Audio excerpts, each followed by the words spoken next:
25. We're delighted to have the Right Honourable Sir Keir Starmer MP in front of us as the Prime Minister to answer questions from chairs of various select committees across the House. Prime Minister, as usual, you would expect us to be on top of our brief. We know that you're on top of your brief, so we don't need the background to every answer. I'm sure you'll just answer the questions that we're asking, and if not, we'll chivvy you along. But I wanted just to start with you seeing what reflections you've got. You've been in post for a year now, and I wondered if you could give us a quick vignette, a picture of what you think the UK, what you want the UK to look like in 3 years' time after the first term or so of your premiership. I want people to feel better off. And there has to be a central focus on living standards. I want them to feel, as they will, that the health service is working much better, is there for them and their families in a way that it hasn't been for many years. And I want them to feel safe and secure both in their immediate neighbourhood and as a country, both our borders and national security and defence. So they're the three things that I'm focused on more than anything else, those three things. I want them to feel that we've cleared up the mess that we inherited after the election. It was a huge mess because we had a broken economy and broken public services, and that we're on the road to rebuilding the country. Okay, thank you. And what about child poverty? What would you like to see as progress on that? Well, I mean, poverty and tackling poverty and breaking down barriers has to be central to everything that we do. People will not feel better off or safe and secure if we haven't tackled poverty. But I'm very clear in my own mind that we must tackle poverty by putting in the support that is needed, but also break down the barriers to opportunity, because otherwise we won't fix the very deep and complex causes of poverty, and that's why it's central to what we are doing. And it's not a one department issue, it's across all departments because it is so complicated and deep rooted. But it's got to be more than just support to deal with poverty as it is today, but also to put in place the measures to ensure that people can get out of poverty and stay out of poverty. And that's why, broadly speaking, the strategy we've adopted has four limbs to it. The first is to increase income, the money coming into people's pockets, if you like, into their household. To decrease costs to them, to strengthen the local support they have, particularly back into work, but in other ways, and to boost financial resilience.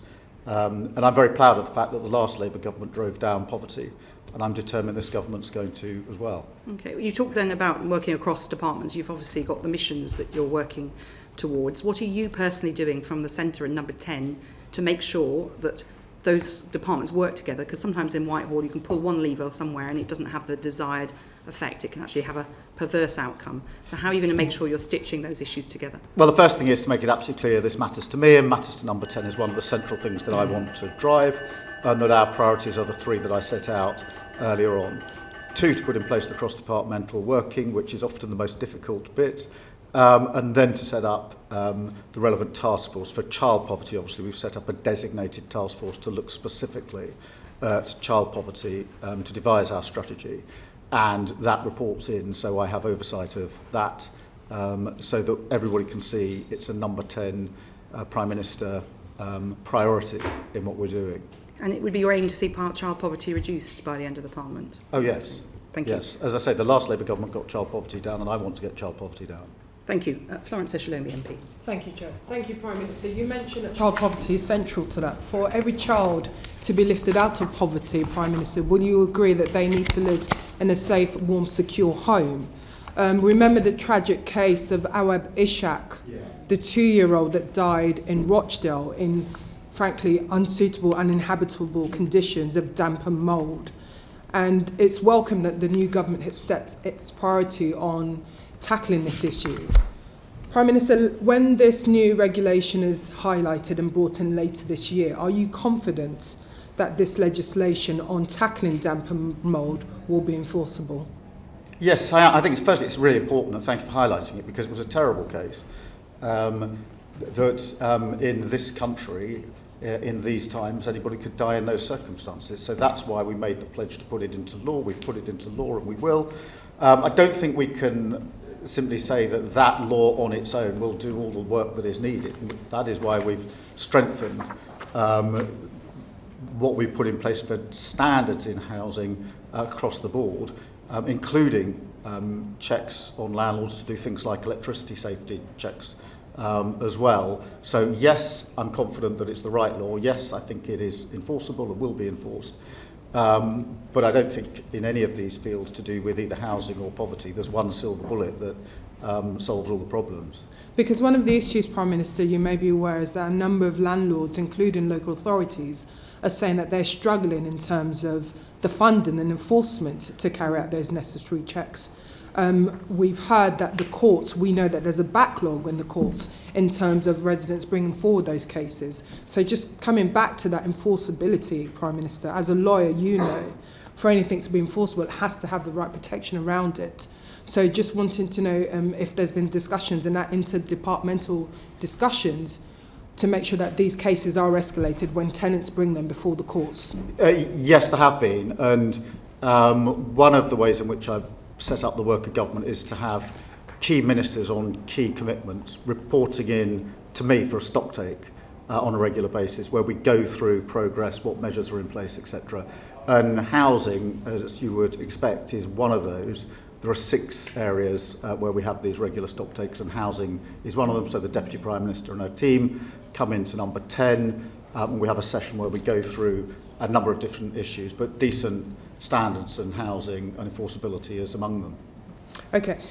You'll recall last time we met, Prime Minister, I asked you about the government's decision to freeze the local housing allowance. And coming back to the issue around child poverty, this is an area which is keeping many children and their families in poverty because they cannot afford the rent.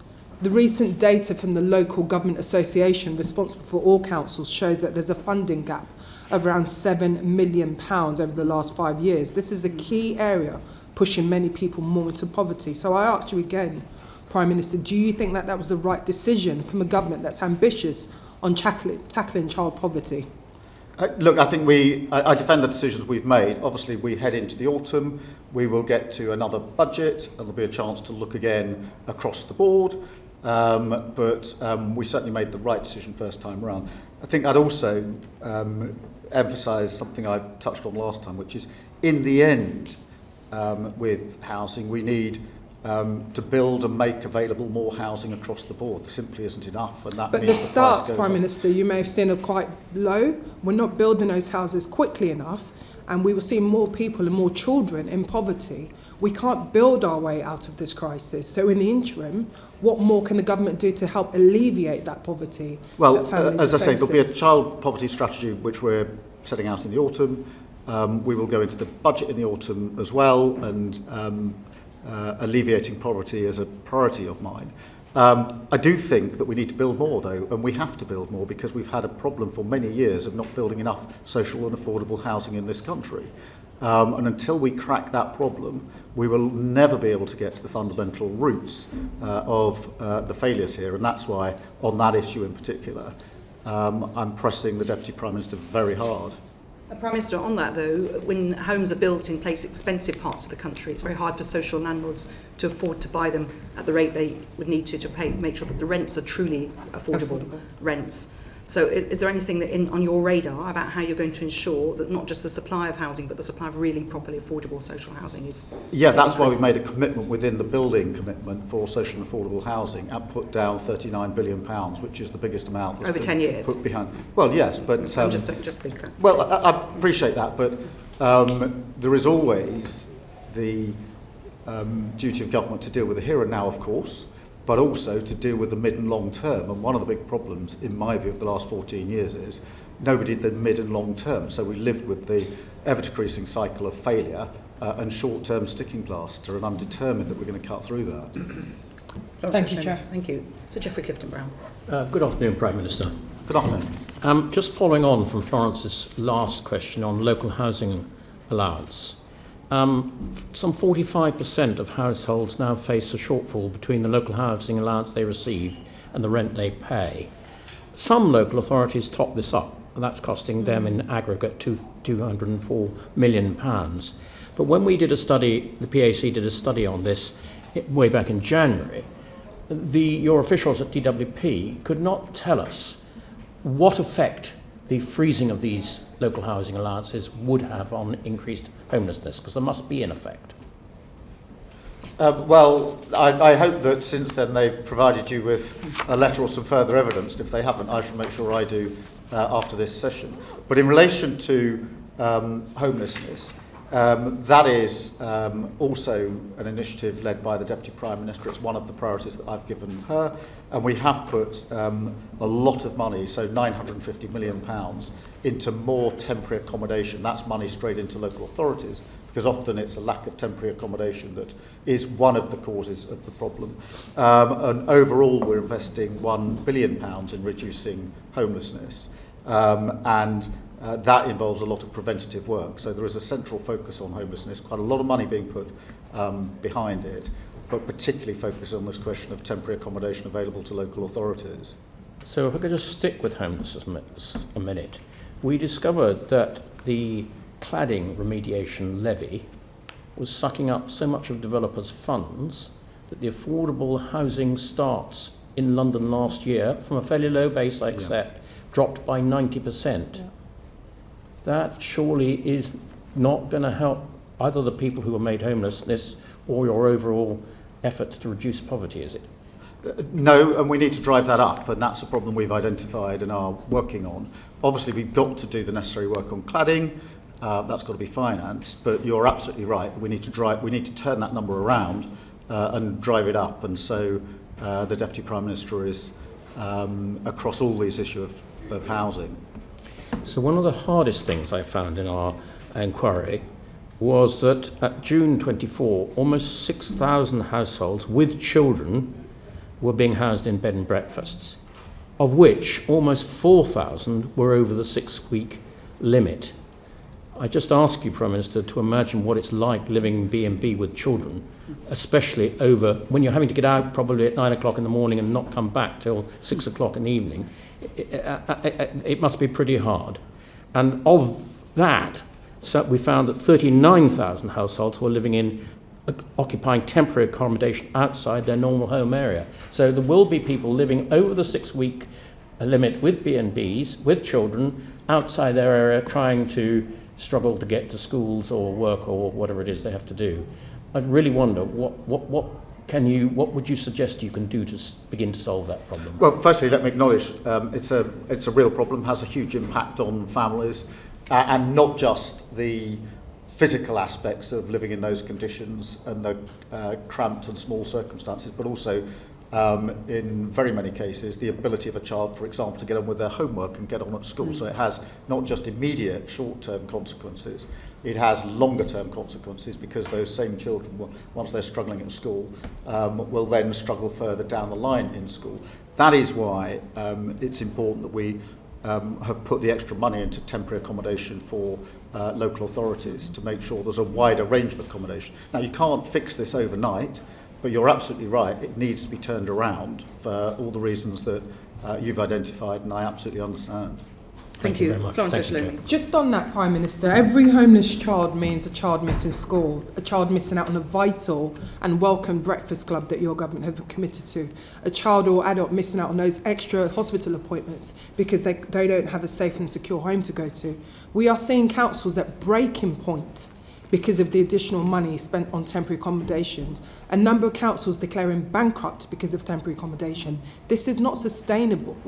And I come back to some of the measures that have been taken by the government. So just to ask, do you feel, Prime Minister, then, that we do need to have an urgent reset in local government funding to look at these long-term solutions and key pressures facing councils up and down the country?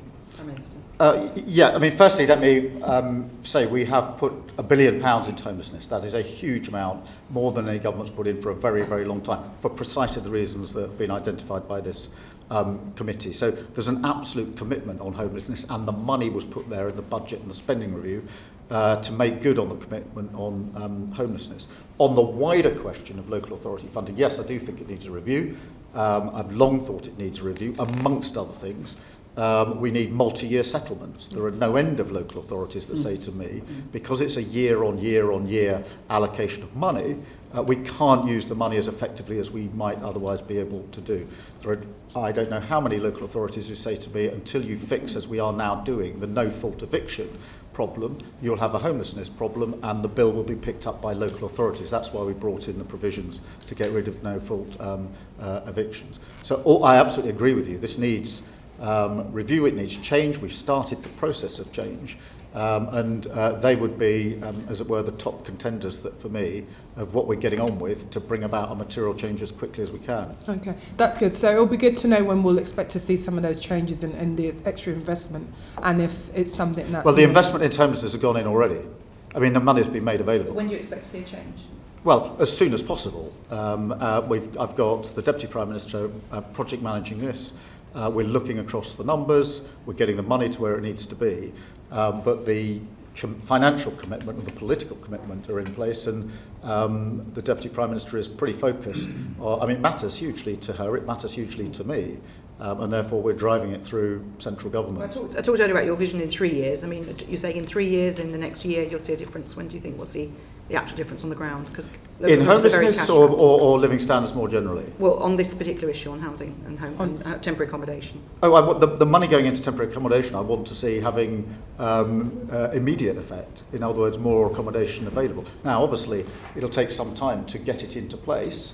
But where is this accommodation going to come from? This isn't a delayed project. Well, in terms of what can be built, what can be arranged, what can be taken by councils and repurposed is a central focus of what we're doing. But I'm impatient for this change to be driven through. There's no desire on government for this to take any longer than it needs to take to be done effectively and properly. It's just that we've got Home Office bidding for homes for asylum seekers, we've got councils bidding for the same homeless properties. for the same properties, Everyone's driving up the price, driving up the cost. I know, from the government which is why I'm so furious at the last government for leaving tens of thousands of asylum seekers unprocessed with nowhere to live other than accommodation paid for by the taxpayer. Are you planning to build homes or put people into... We have to do a number of things. We do have to build, of course. But that won't happen in the next year. We have to take over other accommodation. We have to drive down the asylum lists.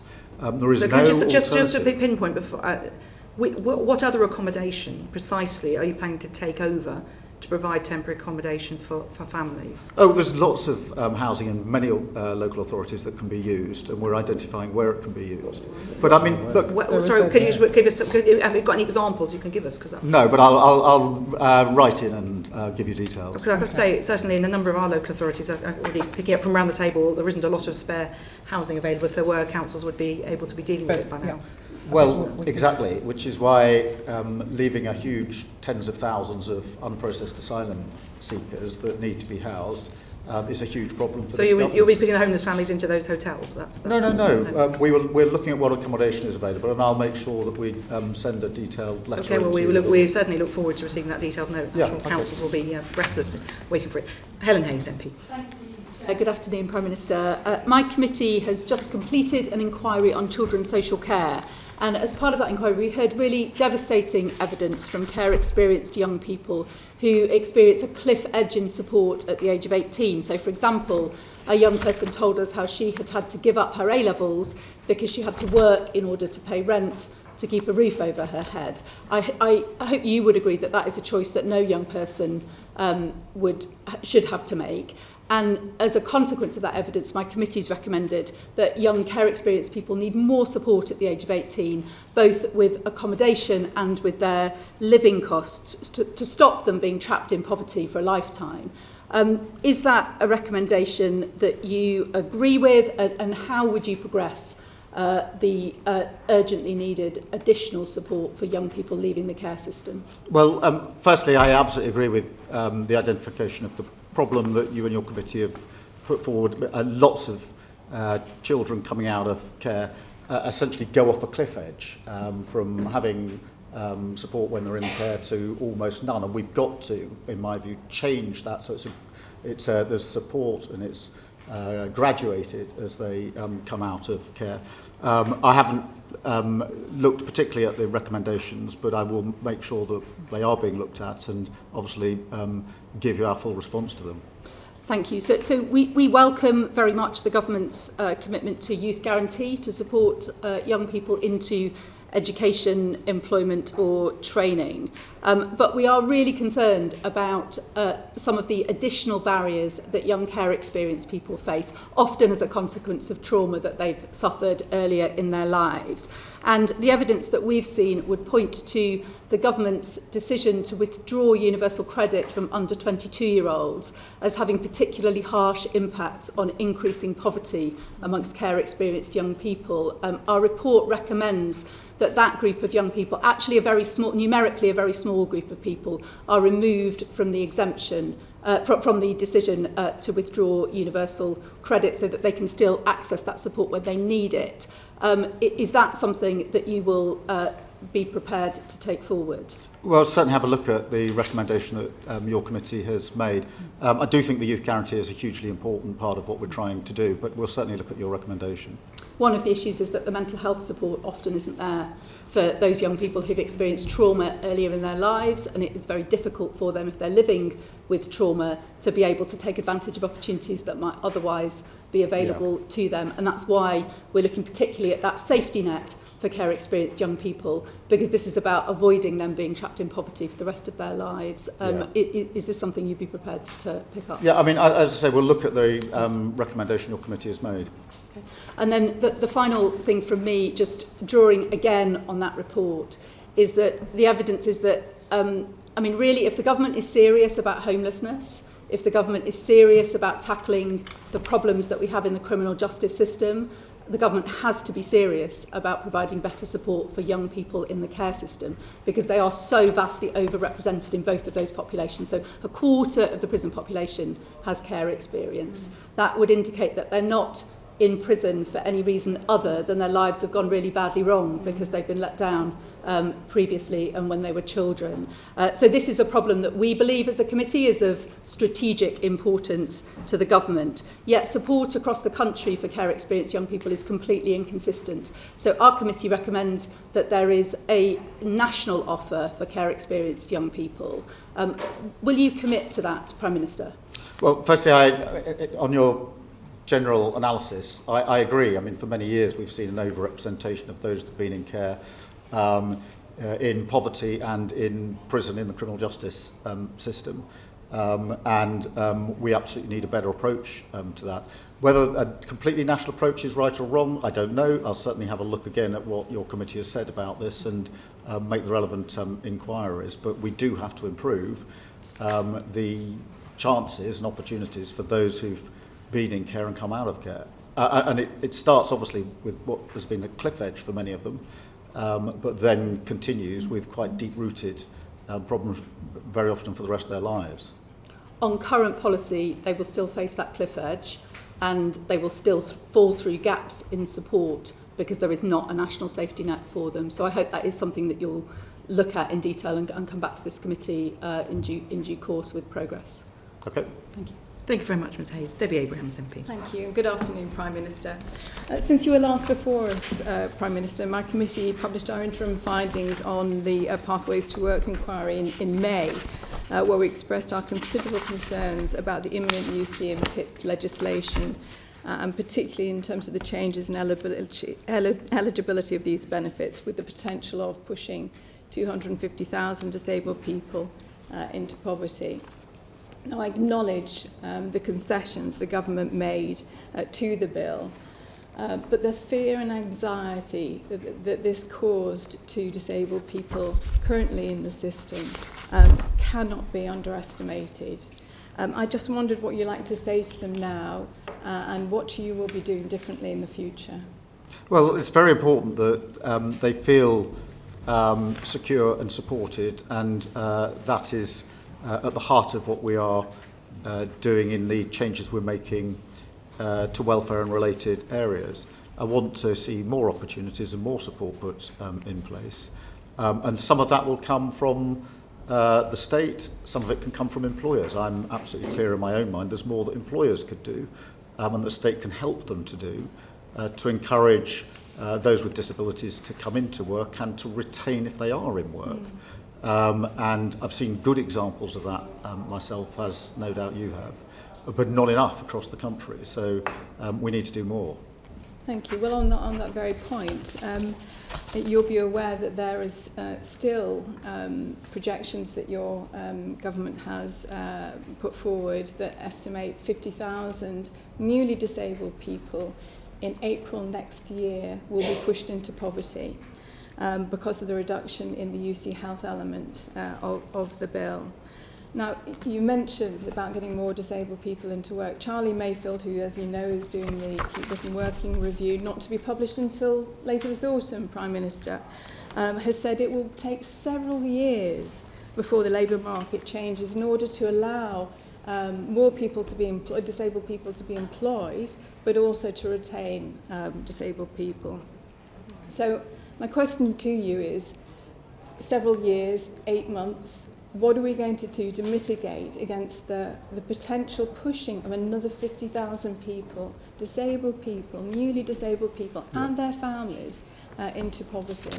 Well, I think the Mayfield report is coming in the autumn with the final recommendations, so we obviously need to look at that piece of work, and that is focused, as you know, on what employers can do.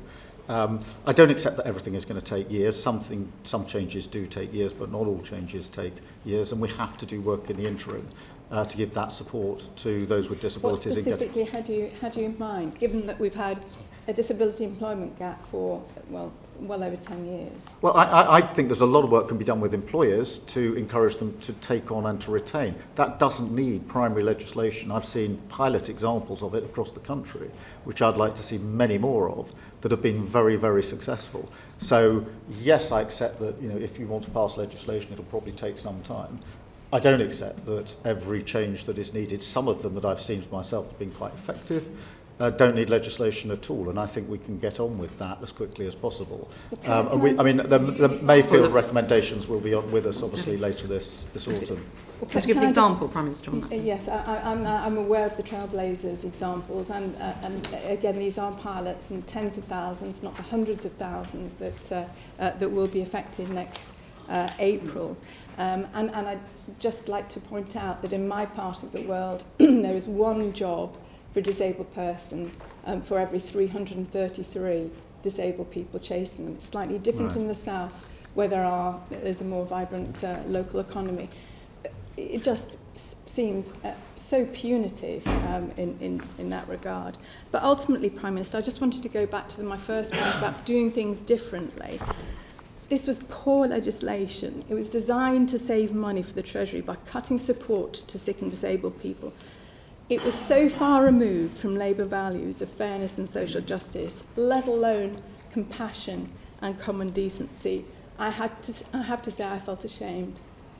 So what are the values that will underpin the government in terms of the policy making going forward, so that we avoid the harms, the potential harms and the real harms that people are going to face, disabled people, vulnerable people are going to face?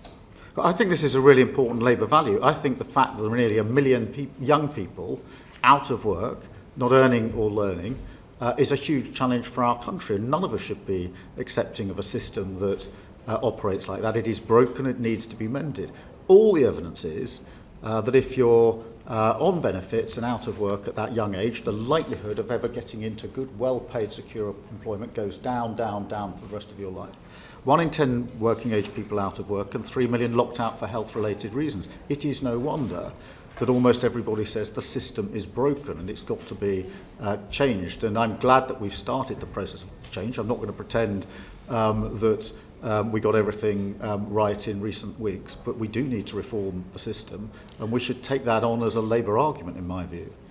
Couldn't agree more. Everybody agrees that reform needs to happen. It is a broken system. Reform does not, you mentioned right at the beginning in your introduction, reform does not mean cuts to household incomes of already struggling households. We must do better, Prime Minister.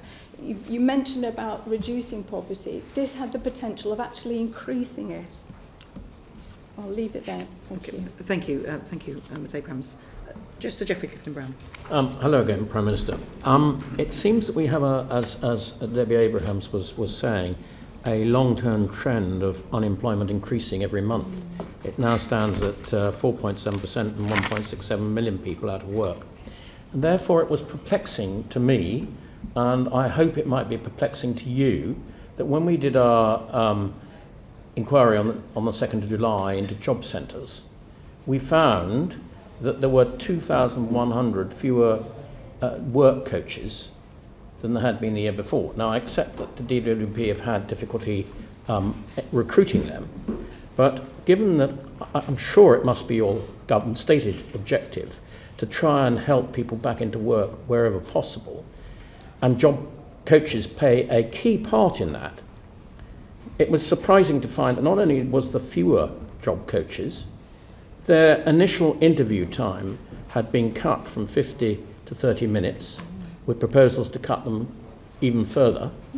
Now that means the moment the work coach gets into a room with the jobless person, they've got to establish who they are, get all their data, their criteria, their skills, their wishes, how they would get back into work, all in half an hour, which if it had been previously deemed that it was necessary to have 50 minutes, I don't see how quite that could be done in 30 minutes. And when we questioned DWP on this, they told us this was based on data from their own employees dating back to 2015 to 18. They had not done any surveys on the people trying to get back into work themselves. This really does seem peculiar.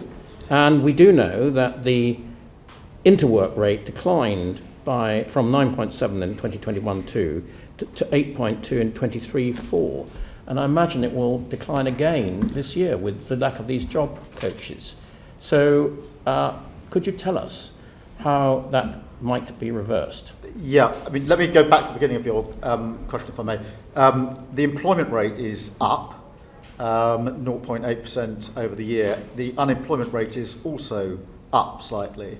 Now, you may think that that's a slight contradiction, but as you will know, what that indicates in the data on my own analysis is that the inactivity numbers have gone down, so those not even looking for work have begun to look for work, hence the unemployment figure has gone up at the same time as the employment figure has gone up. That therefore puts a great spotlight on the very problem you've identified, which is whether job centres are doing what we expect of them in terms of helping those that are now looking for work and those that have been looking for work into work. I think we have already started the programme of changing the way job centres work, because there's not enough time coaching and helping people into work. I also don't think that many businesses are actually going to the job centre when they have a vacancy. I've talked to lots of businesses myself and said, when you do have a vacancy, are you putting that at the job centre so we can match up the local jobs that are available with those that are looking for work? And the answer is most of them don't go to the job centre. So there's a lot of change in the job centres that we've already started and we need to see through for the very reasons you've identified. So, Prime Minister, I don't think you quite answered what I asked. And you said, I think, that the job coaches were going to be given more time. In fact, not only are the initial interviews cut from 50 to 80 minutes, the follow-up interviews are also cut considerably as well. So in other words, people seeking to get into work are finding it more and more difficult because they're getting less and less advice.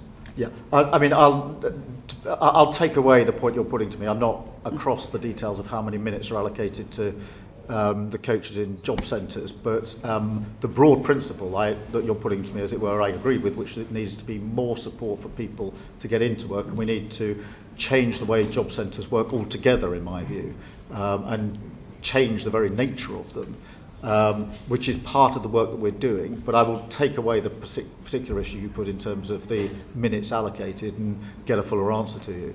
Sorry, final question for me. You said just then you want to change the way job centres work. Do you want to just elucidate on what's in your mind on that? Yeah, I don't think most businesses are advertising in job centres, and I think there's a basic mismatch between what is genuinely available in an area for those that are going to a job centre and that which they're being presented with. And I think it's a problem we've got to sort out. Okay. That is because people don't have faith in the job centres. Businesses don't, so you haven't got the job centre doing the job it's intended to do. I also want to, whether it's minutes allocated or whatever it is, I do think there's more support, and we've allocated money to support people into work, and that needs to be used much better in my view. In terms of the precise minutes allocated at FaceTime or sport time, I'm not across the detail of that, but absolutely clear that we do need that more support. They're the two fundamental changes that are needed for job centres, to my mind. Thank you. Thank you, Prime Minister. Liam Byrne, MP. Prime Minister, thank you. You said at the top of the meeting that your vision for 3 years' time is that, in your words, I want people to feel better off. Just so we're absolutely clear, is the ambition that everybody in our society should feel better off in 3 years' time, including the poorest 40% of households? Yes. So you'll be aware of some quite troubling forecasts from, for example, the Joseph Rowntree Foundation that says that, in fact, having looked at all the measures that the government's announced on the table by the summer, the bottom 40% of households are not going to be better off in 3 years' time. They're actually going to be £1,200 a year worse off. So what do you think needs to change between now and the end of the Parliament so that everybody in our society is, in fact, enjoying higher living standards? Well, we need to do a number of things. The first is we've got to get much better growth into our economy and create more wealth in the first place. And that's why we've put so much store on ensuring that we took necessary measures at the budget to deal with our inheritance. We then had a spending review which was targeted across the country. This question of making sure that if there is a thriving economy, it's a thriving economy in every part of the country and not just in some parts of the country.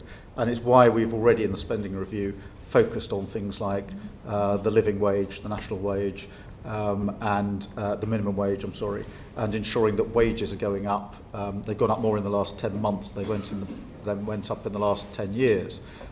So that's the first part. The second part then is the poverty strategy that has to ensure that this is across the whole of society and every location, because in addition, as you all know, to the growth figures, we've had inequality variances across the country, place by place, and we have to have a laser focus on that, because whilst we want more wealth creation and the economy to thrive, and we do and we will, we can't have that as London and the South East and redistribution as a sort of one-word answer for the rest of the country. To my mind, that is fundamentally wrong. Mr. Byrne. The challenge that we've got, though, is that the Bank of England now forecasts that wage growth is going to slow down. Joseph Rowntree Foundation says that earnings for the bottom 40% are going to fall by £700 a year. The Office of Budget Responsibility says real household disposable income is going to fall to almost zero in a couple of years' time. Resolution Foundation says that the freeze on tax thresholds means that the real wage growth for the poorest will get obliterated. We've got council tax going up by 5%, food going up 4.5%, we've got energy bills up 10%, water bills up 26%, and Joseph Rowntree Foundation says that for those coming off fixed-term mortgages, they're going to be paying on average £1,400 a year extra by the end of this Parliament. Similarly, poor picture and outlook for renters. So we've got taxes and bills that are rising faster than wages.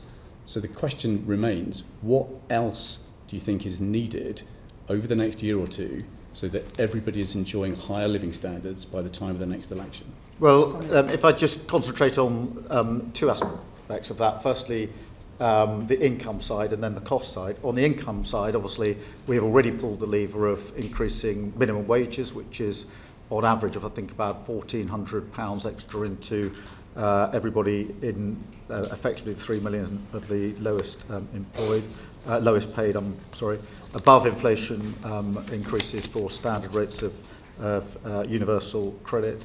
And then on the other flip side, if you like, free childcare is coming on stream from this September across the board from 9 months through to school starting age.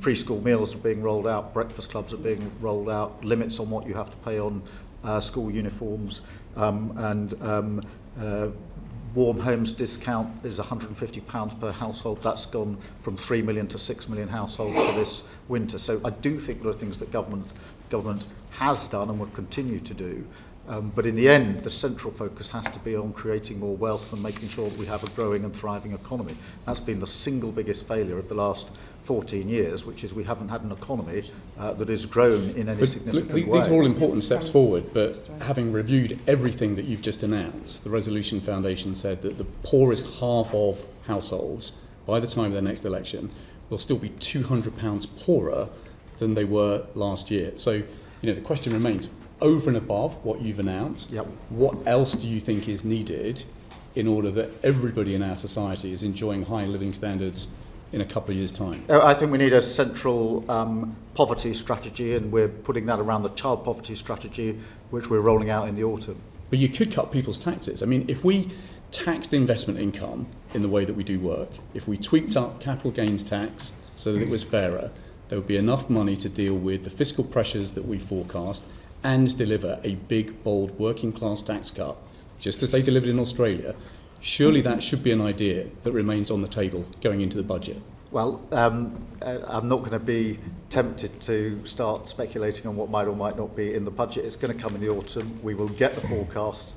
The Chancellor will set out her decisions according to that forecast, but I'm not going to be drawn into speculating on what that might be at this stage. Well, Chair, the Prime Minister didn't rule that out, so I'll take that as a win and quit. We're in for a long 6 months because no Prime Minister or Chancellor ever says in advance what's going to be in the budget, and every day there'll be a story saying doesn't rule out. Okay, we absolutely, Prime Minister, we're very aware of that. Mr Barclay. Thank you, Chair. Prime Minister, you've just been at pains to point out to Mr Byrne how much you're spending on different things. In May, the government had the second highest borrowing since records began, with only peak COVID in May 2020 being higher. Sorry, I missed the middle word there, Steve. I'm so sorry. In May, your government borrowed the second highest amount since records began, £17.7 billion you borrowed just in the month of May, and only peak COVID in May 2020 was higher. Do you expect borrowing this year to be higher or in line with forecast at the budget? Oh, in line with forecasts, and there have been monthly fluctuations, usually for global reasons, as you'll have seen in a number of other countries. But we have also obviously got our overarching fiscal rules in place, which are ironclad, one of them relating to borrowing as a proportion of debt. So tomorrow we will get both the June figure but also the figure for your first year in government of how much you've borrowed. You're expecting that to be in line with what was set out in the budget? Well, I'll see what the figures are tomorrow, and there have been, I think every month this year there have been fluctuations, broadly driven, and I think generally accepted as driven by events that are happening globally, almost capable of being tracked to them day by day. But I want to be in line with the forecasts. We've got the fiscal rules in place to ensure that we are in line with the forecasts. Well, the spending decisions you've been talking about weren't global factors, they're national decisions. At the spring statement, the OBR found that there was a £14 billion deterioration in the fiscal forecast, the fiscal outlook from between the budget and the spring statement. Industry analysts are predicting a similar amount of deterioration ahead of the budget. Again, is that something that you would reject? Well, my experience so far has been of different predictions almost on a weekly basis as we get into the final stages of the budget, which is why I think it's important to see them over a slightly longer term and see what precisely those forecasts are when we get to the autumn. And I don't say that frivolously. I mean, I was very concerned only a few weeks ago when the conflict in the Middle East looked like it was going to escalate rather than de-escalate. I was very concerned about the impact that would have on oil prices and on our economy as a result.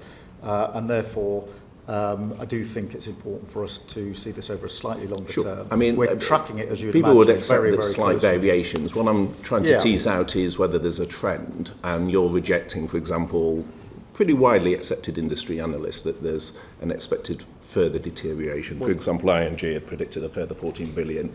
You're saying that's quite wide of the mark. Well, let's see what the OBR's forecasts are in the autumn.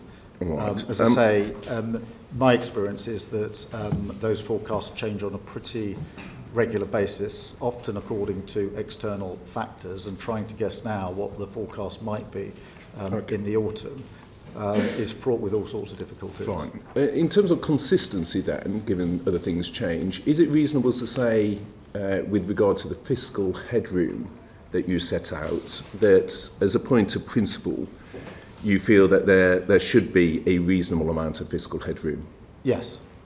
And you took measures to restore the headroom in the spring statement. Was Yes. that because the fiscal headroom you put in place at the budget was too insufficient? No, I don't think so. I'd generally point out that the fiscal headroom we put in the budget was considerably more than the last government put in their last budget by some measure.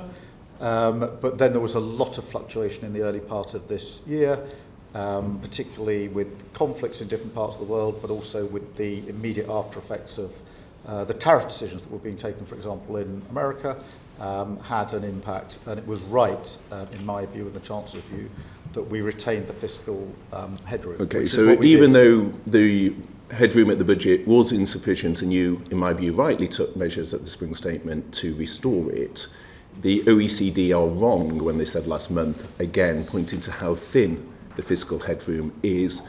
Again, you feel both industry analysis is incorrect, and you see warnings from the likes of the OECD as incorrect in terms of suggesting it is way too thin. No, I'm not saying they're incorrect. I'm just saying I think it's important for us to look at it in the round and over the slightly longer period. I do think it's important to have that headroom, which is why we put it in the budget last autumn, and why in the spring statement we took the duty to put that headroom back in, which is what we did. The OBR found that of 21 forecasts that they have done since 2010, all but one of those was overly optimistic. Are you confident that the OBR forecast done at the budget will not be over-optimistic this time? Well, I don't know. I mean, look, that's a matter for the OBR.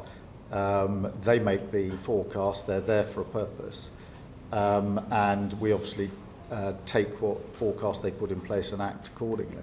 Okay, what I'm interested in is decisions you have taken, for example, on welfare, where the IFS, I think, put the figure to over 3 billion, on winter fuel, where your own government figures put the cost as an additional 1 billion. There will be known pressures from decisions you have taken, which will be coming in the forthcoming budget.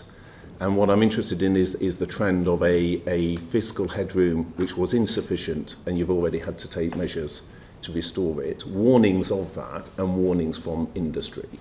And again, without getting into writing a budget ahead of October, I'm interested in the trends and whether you're concerned. No, I mean, I am, Stephen.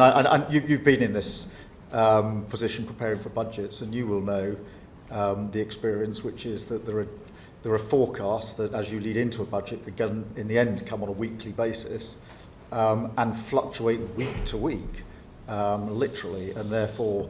My experience of the budget and the spring statement is to focus intensely on the forecasts when we get them and prepare for them now according to our fiscal rules, which is what we're doing. Well, you would accept that the size of gap we're talking about is more than mere fluctuations? Well, I mean, look, back in the autumn, the OBR predicted one thing. By the spring, it predicted something else. By autumn, they will give their prediction going forward from there, and we have to work from that forecast. But that's been consistent in a deteriorating line. That's the concern. It's not been fluctuating and getting better for some other time. It's been consistently deteriorating. Well, different forecast different things. Nobody forecast that we'd have the highest growth in the G7 for the first quarter of this year, but we did. And I'm pleased about that. And I think the measures we're taking can create the conditions in which we can improve on that in the autumn and the budgets thereafter. Okay, so optimism, Prime Minister, for the future as well. Of course. Okay, thank you very much. Dame Caroline Dinage. Thank you very much. Good afternoon, Prime Minister. 86% of charities say that they are seeing an increased demand for their services. Meanwhile, fewer people and fewer corporations are actually donating to charity, and their overheads are going up. What's your government going to do to support charities? Well, it is important. I think over half of the charities have been exempted from the national insurance rises. We are looking at what we can do on sort of business rates, etc., for charities and put in the support that they need. That's it.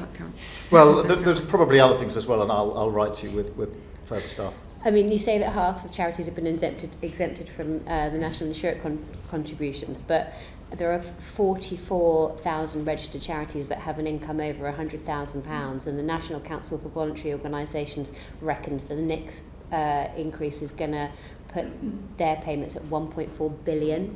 You know, these are the organisations that you said when you came into this room, you said tackling poverty is central to everything we do. These are the organisations that are doing just that in our constituencies. They're tackling poverty on the ground, they're feeding people, they're running hospices. Your next hike is one of the causes of the decline. 30% of them say they're cutting staff. Isn't it time to offer just a blanket carve out to charities? No, I don't think it is. But in terms of the point you make about charities in all of our constituencies working hard in these areas, I completely accept that. And one of the things that we launched last Thursday was the Civil Society Covenant, where we got many, many thousands of charities together and did what we promised in opposition, which was to bring the government and the charities together in a partnership through that covenant and demonstrate to them the sort of work that we can do together. I have to say, they felt that that was the first time it had ever happened with a government prepared to work with charities in that way. It was a very good thing, very, very well received, and an example, to my mind, of the sort of partnership working we're going to have in this country. We're going to bring around the change that we need to bring about in the speed we've got available, because we have to always remember we inherited both a broken economy plus broken public services. No government's inherited that combination for decades upon decades and decades and decades, and that's a very difficult working environment. But you're now attempting to break our charities. I mean, just this month, Marie Curie Hospice in Liverpool closed their inpatient unit permanently.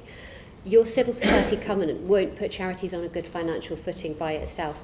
You need to offer them a carve-out for this national insurance rise. I mean, quite simply, it is breaking them. 30% of them say they're cutting staff. Only 50% of them now feel positive about the future, Prime Minister. Can't you do something? Well, it is important just to bear in mind why we had to do what we did on national insurance.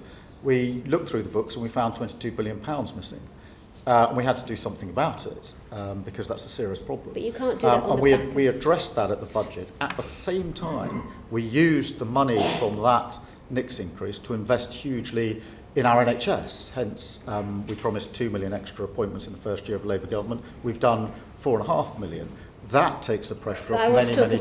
I want to talk about charities, and you're basically balancing the book on the back of things like children's hospices. Can I also talk about... we're clearing up the mess of the last government.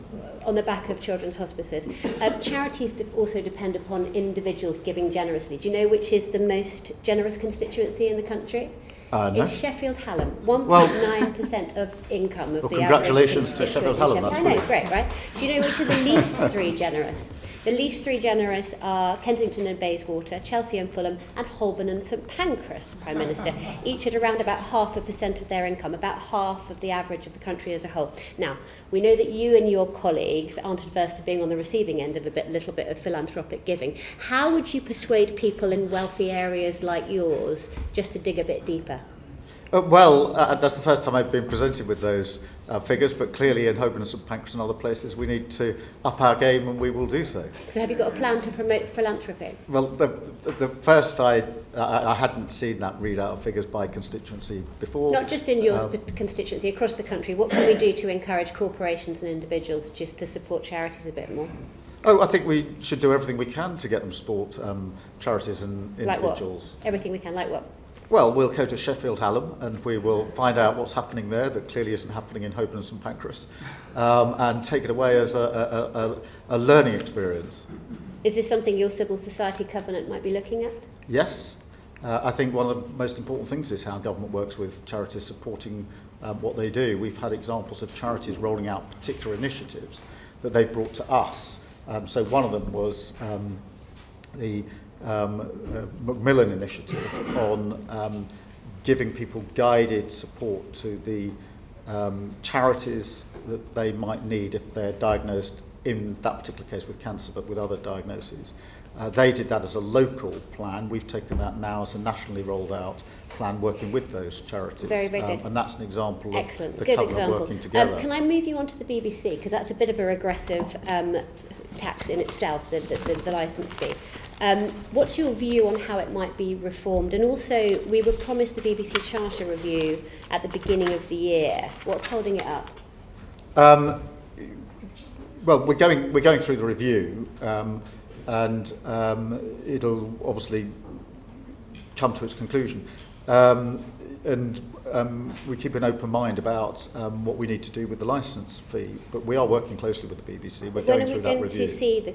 Will we see the consultation paper on BBC Charter review before October? I don't know off the top of my head, but I'll certainly write to you and let you know. Well, in December we were told it would be early in the new year. A fortnight we were told it would be later this year. So I will try and get a more accurate date for you. Do you know what's holding it up? No, I'll try and get you a more accurate date. Okay. Okay, thank you very much, Dame Caroline. Ruth Cadbury MP. Thank you. Good afternoon, Prime Minister. In answer to questions on poverty earlier, you acknowledged the need that earnings growth and economic growth has to happen across every part of our country. Now, away from large city centres, people who don't have access to a private car are dependent on minimal and sometimes non-existent local bus services to get to work, training, take their children to childcare, and to get to affordable shops. In the Transport Committee inquiry on buses, we've had evidence that to our inquiry that 56% of small towns in the southwest and northeast are complete public transport deserts, and that this lack of buses impacts on the growth of those small towns. So how is the government going to ensure that its current bus reforms actually close the gaps around the country in the way that is happening in Ireland, and that the buses bill doesn't just prevent more decline in the inadequate status quo? Well, firstly, I think I'm right in saying more people use buses than any other form of transport, and therefore it's hugely important, particularly in rural areas, but just across the piece. And there is a direct correlation between that sort of travel and building the local economy, so it's vitally important. We did invest a lot of money in the budget in buses, and the spending review set out, I think it was £900 million of investment. But there's also, in direct answer to your question, I think a number of other measures that we've taken that are important. Capping at £3 the bus fare until March 27 is really important. But equally, in the bus services bill is the socially necessary services, because it's not just the price, it's the route. And too many times in the past have been examples of profitable routes having too many buses and non-profitable routes not having any buses at all. So having that provision in is very important, as is the expansion of the ability of local representatives, mayors, but also other local authorities to take more control over the buses in their area, all of which I think will change the landscape here. It's true that the buses bill is changing the governance structures, and it's also true that socially necessary routes are identified. Our concern is, and the evidence we received, is that might just about hold the status quo, while we've got many places that already have no bus service, and many more places that have no evening and no weekend bus service. So could I just ask, Prime Minister, that you look at the buses bill and other potential initiatives available to you to ensure that buses and bus use grows around England outside of London, rather than just stays as it is? Yes, certainly. And as I said, we've put quite a lot of investment into the budget, but you're absolutely right, that needs to do more than maintain the status quo. I don't think it was a status quo, I think it was probably reducing, but it needs to more than stabilise the situation and improve the situation. Thank you very much, Ms Cadbury. Nick Smith, MP. Thank you, Prime Minister. The Chancellor established long-term measures to boost our economy. The industrial strategy provides important detail, as did the spending review. However, truth is, some of our former industrial areas are much harder to revitalise. So, for instance, in the South Wales valleys, almost a quarter of young people are economically inactive. Will the government look at concentrated regional investment for areas like this, proud places which once powered our country, still need a helping hand? Yes, I think this is really important, and obviously this is long-term issues in communities that have been overlooked, in my view, for a very, very long time. I think there are a number of measures that we are taking that are really important. To give some examples, Cardiff and Newport investment zone will drive growth, particularly in manufacturing in that area, much needed skills that are transferable. There's a Newport semiconductor cluster which will support hundreds of highly skilled jobs. You'll be well aware of all the support that's going into Tata Steel, into Port Talbot, and Tata, the owner there, that we're working with very closely. And I was very pleased to see the electric arc furnace work start just last week or the week before. But in addition to that, and really to tie it to the previous questions, we also need to invest across Wales and South Wales in particular in transport and rail across the region. Thank you for the answers, particularly on Newport. That's very close to the eastern valleys where I'm from. But also, Prime Minister, can we invest in the future in a much more localised ways in the valleys? There's 750,000 people there. They need good support in the future. Yeah, absolutely. And the transport improvement, the local growth work that we're doing, and the empowering of local authorities and working with the local, with the Welsh Labour government central to that in terms of what we're doing. Thank you. From Wales to Scotland, Patricia Ferguson. Thank you, Chair, and good afternoon, Prime Minister. The Scottish Affairs Committee has recently been looking at those former industrial areas in Scotland, and we've observed that persistent long-term poverty and poor outcomes occurs in many of our former industrial areas, particularly those that are not close to major towns. So what steps is the government taking to ensure that the benefits of the industrial strategy reach those communities? And what work are you doing with the Scottish Government? But also, what is the role of the Scotland Office in helping to deliver those outcomes that we want to see? Some of the levers to deal with poverty are obviously devolved. Some are not. The ones that aren't, we can operate and pull, and we will. So that's your minimum wage, the changes to universal credit, employment rights bill, and some of the other schemes like warm homes. So there are things I think directly the government can do. We, at the budget last year, set out the biggest devolution settlement for Scotland, best part of £50 billion per year. So there is the money there for the Scottish Government to get on and take some of the other necessary measures, and I'm not convinced that they're doing so.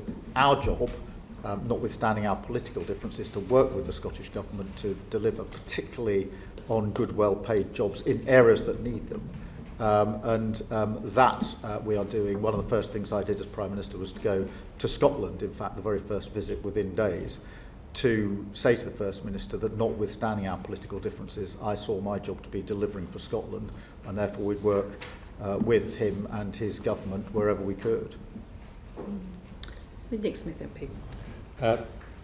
Hello again, Prime Minister. The best way out of poverty is a good job. In recent years, there's been a cyber security course in Ebervale. Cyber attacks on Marks and Spencer highlight how crucial this sector is. Archie Norman from M&S outlined the enormous surface attack which companies face, often after outsourcing and offshoring of cybersecurity. So could you consider how the government and the private sector might collaborate on this to expand technology and cyber security jobs here in the UK? This could reduce our tech risk and be a pipeline for jobs for younger people for the future. Yes, firstly, I think it's a really important issue because there are very many more cyber attacks than most people appreciate, and there are serious security risk. Marks and Spencer is an example, or plenty of others. including concerted cyber attacks on the government and on our public services, which we deal with day in, day out. So it's in our interests to work both with the private sector, which we are doing on initiatives in very many constituencies to build up those jobs and develop the skills that are going to be necessary, but also working with our security and intelligence services, and in some cases with our military as well, in terms of the work that we're doing on cyber. So this is an area where you can see room for expansion. We put in the money at the spending review on this because I'm very concerned about the increasing risk of cyber attacks across the board. Mr. Smith. Just to emphasise, however, this issue of outsourcing and offshoring of cybersecurity, if you could please go back to the private sector about that, I think that will help a lot across our country.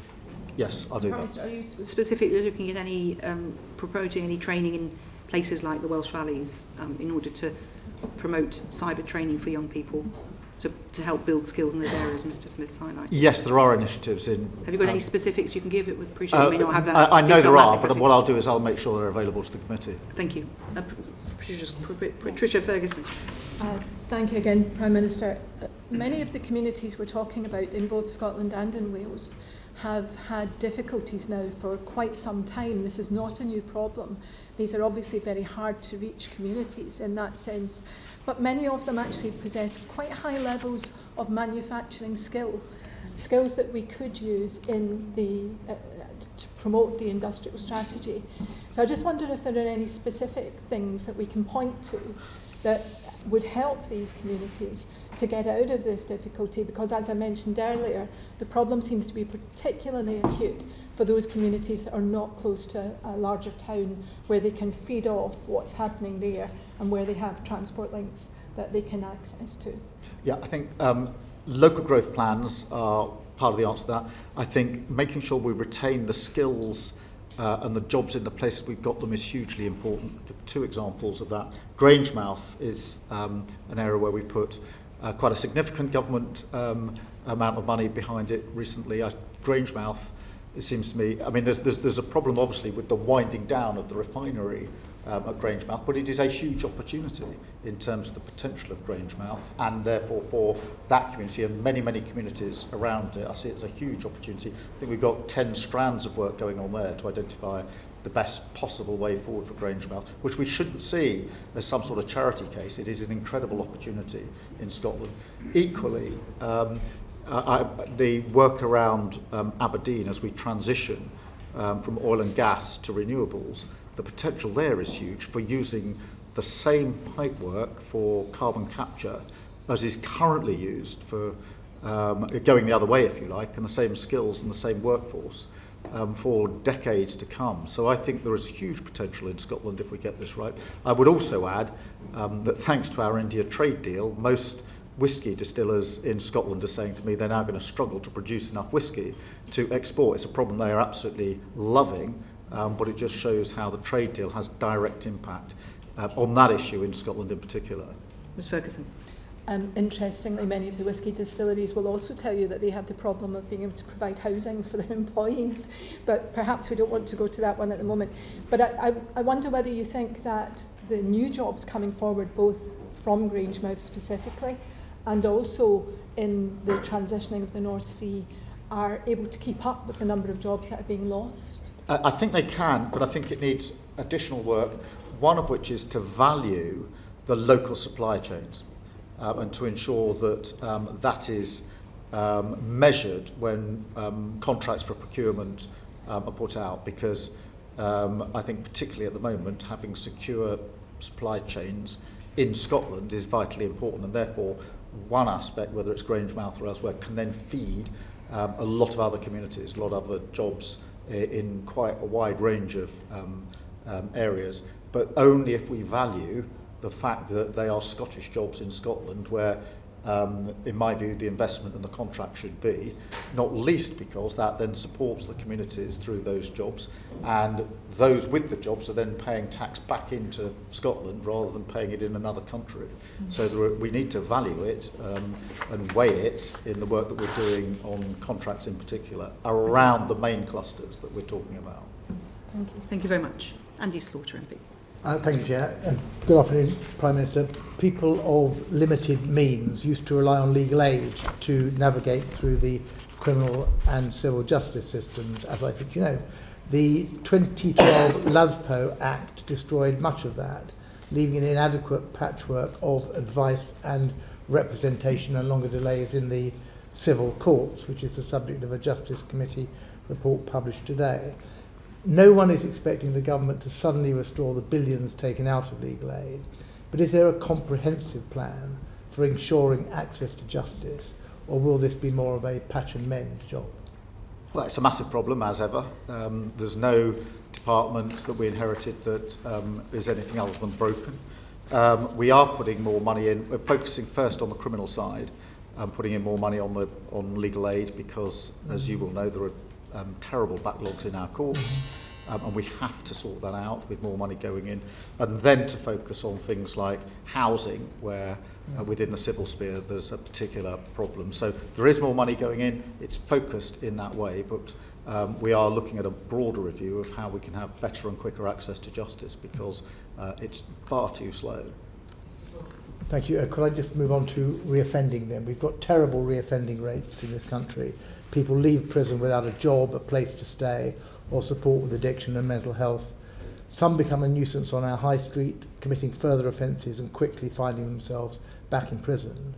But while you're building new prisons and substituting control and punishment in the community for custody, what plans does the government have to cut the numbers committing criminal offences by reducing reoffending, stopping the revolving door that destroys the lives of victims and perpetrators alike?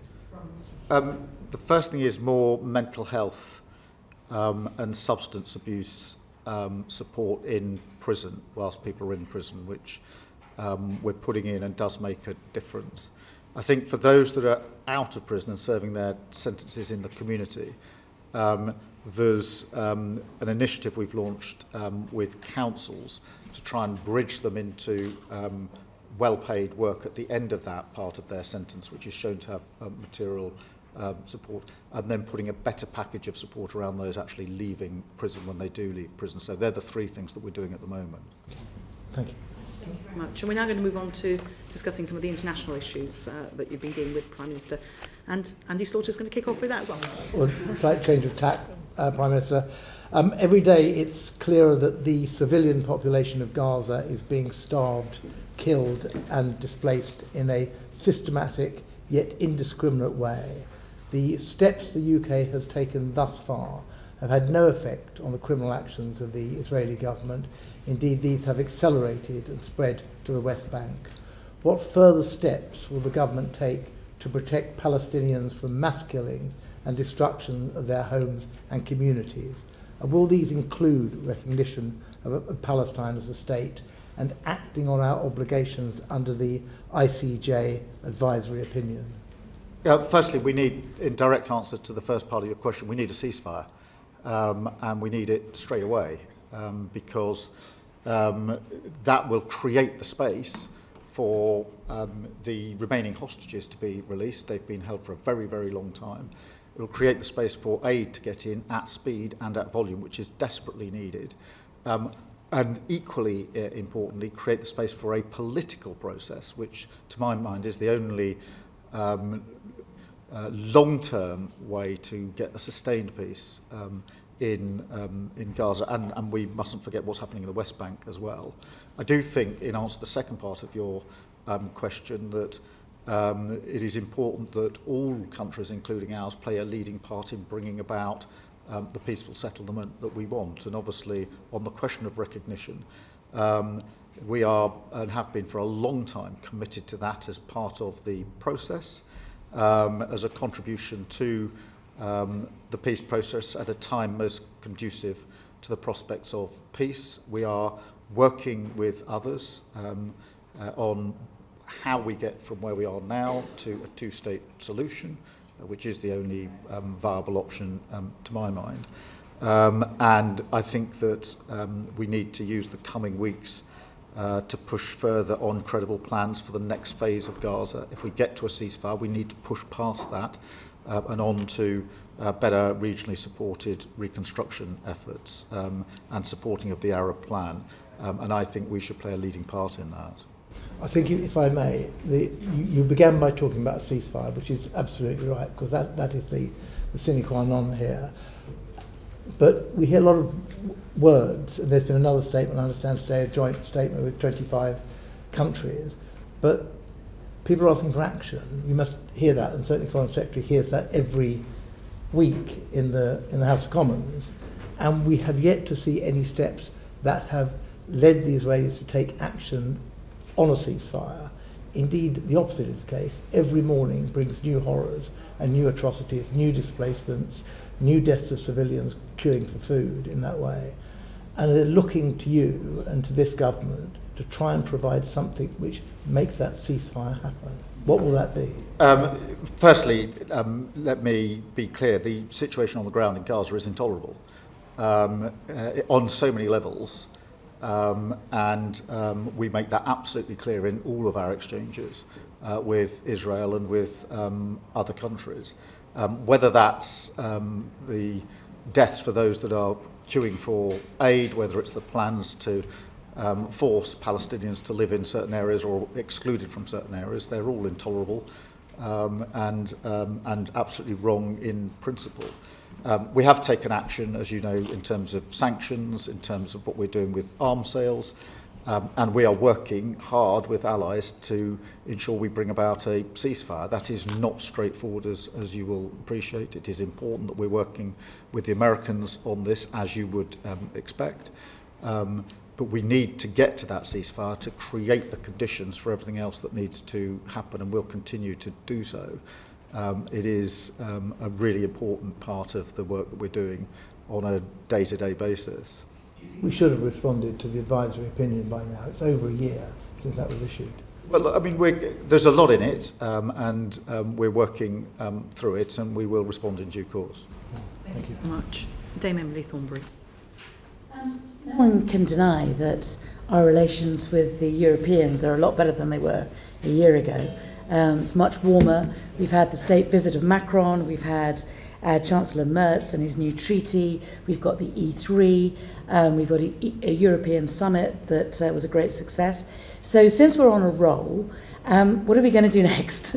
If we can agree food standards with the Europeans, at the next EU summit, can we agree some others? Can we agree something on medicines or chemicals or anything else, really? Well, firstly, I do think we've made real progress, and I'm pleased that we have. We said we would reset the relations with our partners in Europe, and we've done that through a successful summit in May. And that had 10 strands to it, including an SPS agreement, which will mean lower prices in supermarkets across the country, but also really important work on defence and security. In addition to that, we've led with the French the Coalition of the Willing, which has shown our ability to pull allies together in response to the conflict in Ukraine. And that strong E3 nucleus, if you like, we had, as you say, Chancellor Merz here last week, President Macron the week before, and that core E3 is now much stronger than it's been for some considerable time. In answer to your question, I think the summit is to be a yearly summit, and it's iterative, and therefore it's not just to monitor what we have agreed, it's to go further. I would like to take up your example of medicines, to do more and more on medicines. There are other areas where I think we could and should go further. I think many creative people who are crossing borders for their artistry, their music, whatever it may be, on a temporary basis, they're not going to another country for any significant period of time, are still finding it too difficult to get in and out of a country. I hope we can make some progress there. They're not the only areas, but these are common sense changes that we could make to our arrangements with the EU, which had, in my view, very little to do with the vote in 2016, and where by resetting the mood in Europe, we now have a chance of going further. I mean, what would a better relationship look like in terms of defence with the European Union? We need, firstly, to ensure that the commitments to spend more are common across Europe, which I think we are doing. We certainly achieved that at the NATO summit. But then we need to do more than that, because if we're going to all spend more on defence, we need to cooperate and coordinate in how we're bringing about the capability. That was intensely part of the discussion with the Chancellor of Germany last week and with President Macron, which is how do we three countries in particular coordinate. So you'll have seen when President Macron was here, we agreed that on nuclear for the first time, we would look at how we might coordinate better. I'm absolutely clear in my own mind that NATO has been the cornerstone of our peace for decades. If it's to continue to be, and it's our duty to make sure that it is, it requires some more heavy lifting from the Europeans, and that is why I sort of led from the front in trying to get others into the place of cooperating, coordinating more on the capability. We can learn a lot from Ukraine. A lot of capability was made available to Ukraine, but actually it wasn't as useful as it could have been, because in years gone by there wasn't that level of coordination, and I think we can fix that now. So can I ask you just about something else in relation to defence, and I think we have to ask you about this, about that shocking data breach for Afghan. I wondered, do you think there was a better way in which the previous government could have dealt with the data breach? Do you think that a super injunction was the right way? Do you think there was a better way of dealing with it? It was a shocking inheritance. We inherited the breach, we inherited the injunction, and we inherited a secret scheme. A number of us were quite uncomfortable about that, in answer to your question, which is why we set up the review to ask the question, is it necessary for these arrangements still to be in place, the RIMA review, and that produced an answer which was no, and therefore the injunction was lifted. But and we put in place other measures, as you would expect, to ensure that data is more securely held in the MOD. But it was it was a breach we inherited, and I think the Defence Select Committee is looking at it now, and I hope that members of the previous administration will appear before that committee and give their explanations. Dame Emily. I just wonder why it took a year to unpick this super injunction. Can you give us any more information about that timeline? Yes, it was a very complicated review, and having got into the situation where lives were potentially at risk, I wanted the review to be as careful as it could be. So you undertook the review because you were uncomfortable about the super injunction? Yes. But you wanted to know what the impact of removing it would be? Of course, because that was a risk assessment which held people's lives in it. Decision made on entry into government? Pretty soon afterwards, yeah. So you briefed in the first briefed as Prime Minister, not as Leader of the Opposition, just to be clear. I wasn't briefed as Leader of the Opposition. Okay. To be fair, it wasn't. Just to be clear for the record. It wasn't offered to me, but to be fair to the last government, they did offer me briefings on most things. Yeah. As it happens, they didn't offer a briefing on this, but I'm not complaining as such. I didn't get offered it, but to be fair, I did get offered briefings on a quite regular basis. Okay, just for the clarity for the record. Chiomura MP. Thank you very much, and good afternoon, Prime Minister. The Science, Innovation and Technology Select Committee published its report into social media misinformation and harmful algorithms this month, and basically identified that the online safety regime, which this government inherited, is not fit for purpose. It's unable to tackle...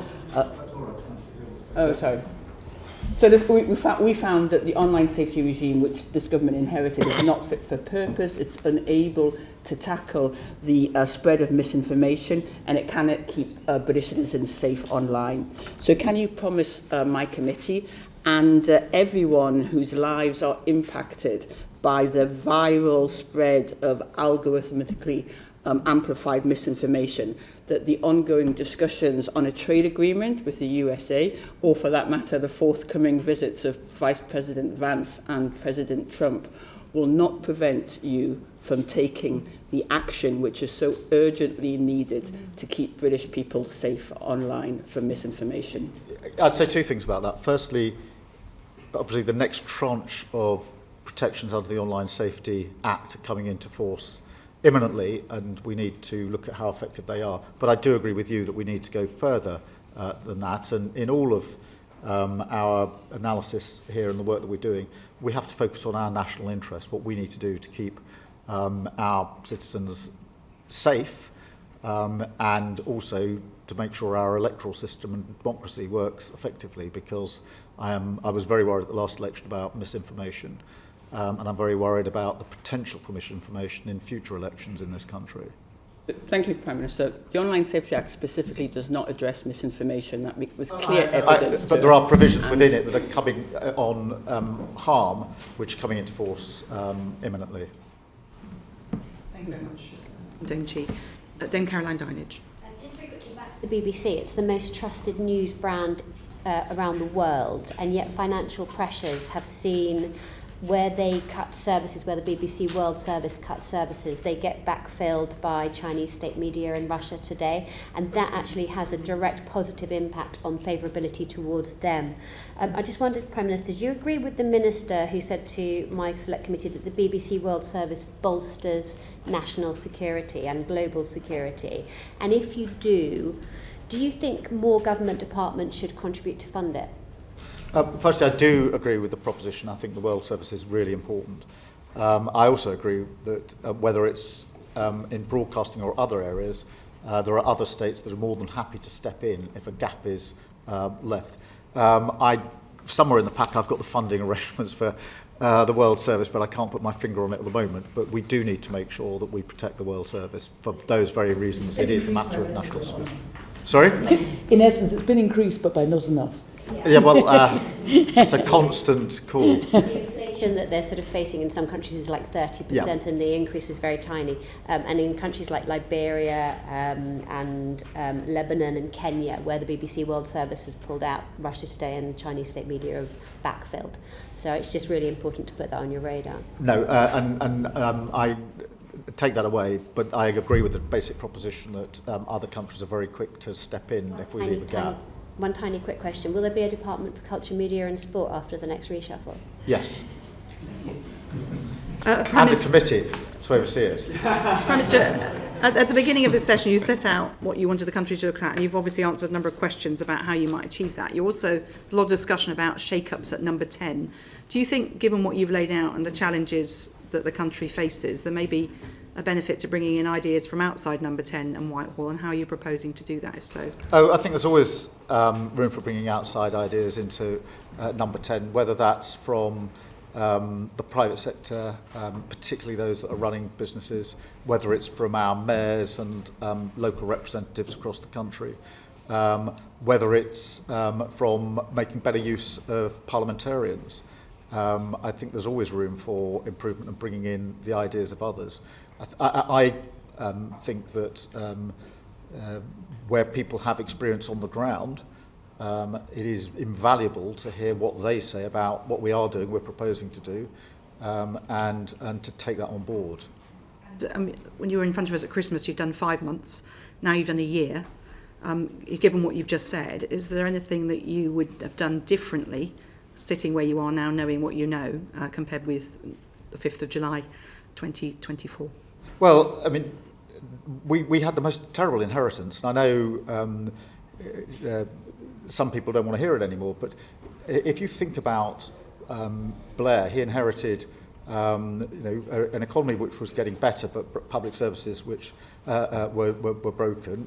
Cameron inherited good public services, but the 2008 crash. We inherited broken public services and a broken economy. So we had to take some difficult decisions in year one, and I'm not surprised that that's been hard in places. But at the same time, we've delivered incredible numbers. Are you saying you would do nothing differently? Because I mean, you just talked about bringing people in from outside Whitehall to help shape the agenda. Is that something that you want to do more of? Well, yes, but I mean, if I may carry on, we've done 4.5 million extra appointments on the NHS. That is remarkable. Nobody thought it could be done. We've got a 10-year plan for the NHS.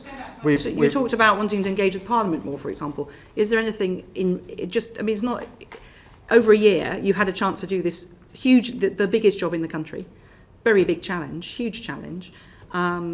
Is there anything you would...